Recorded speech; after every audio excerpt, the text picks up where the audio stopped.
Hello friends, இன்றைக்கி mother's day. So உலகத்தில் உள்ள எல்லா அம்மாக்களுக்கும் வந்துட்டு ஹாப்பி மதர்ஸ் டே. அம்மாக்களோட கஷ்டம் வந்து நம்ம வளரும் போதோ இல்லை நம்ம ஒரு டீனேஜில் இருக்கும்போதோ வந்துட்டு நமக்கு தெரியலை.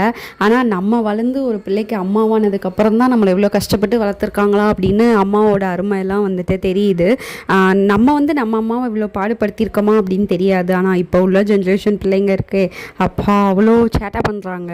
ஸோ இப்போ உள்ள அம்மாக்களுக்கும் எங்களை வளர்த்த அம்மாக்களுக்கும் எல்லா ஜென்ரேஷன் அம்மாக்களுக்கும் ஹாப்பி மதர்ஸ் டே. இன்றைக்கி 30 days வெயிட் லாஸ் சேலஞ்சோட டே 26. இன்னும் 4 days தான் வந்துட்டு இருக்குது. மார்னிங் எழுந்திரிச்சு வாக்கிங் எக்ஸசைஸ் எல்லாமே வந்துட்டு முடிச்சாச்சு. இன்றைக்கி என்னோடய வெயிட் பார்த்தீங்க அப்படின்னா 62.55 இருந்தது. மார்னிங் வந்துட்டு ஒரு வாட்டர்மெலன் ஜூஸ், அப்புறமா சுண்டல். இது ஃபுல்லாக சாப்பிட போகிறதில்ல, இதில் கொஞ்சம் தட்டாப்பயிறு சுண்டலில். ஆஃப்டர்நூன் வந்து தக்காளி குழம்பு, சாதம் கொஞ்சமாக, வாழைப்பூக்காய், அப்புறமா வந்துட்டு கொஞ்சமாக பாவக்காய் சாப்பிட்டுட்டு வெந்நி குடிக்க மறந்துடாதீங்க. 4:30க்கு கொய்யா டீ. நைட்டு வந்து 2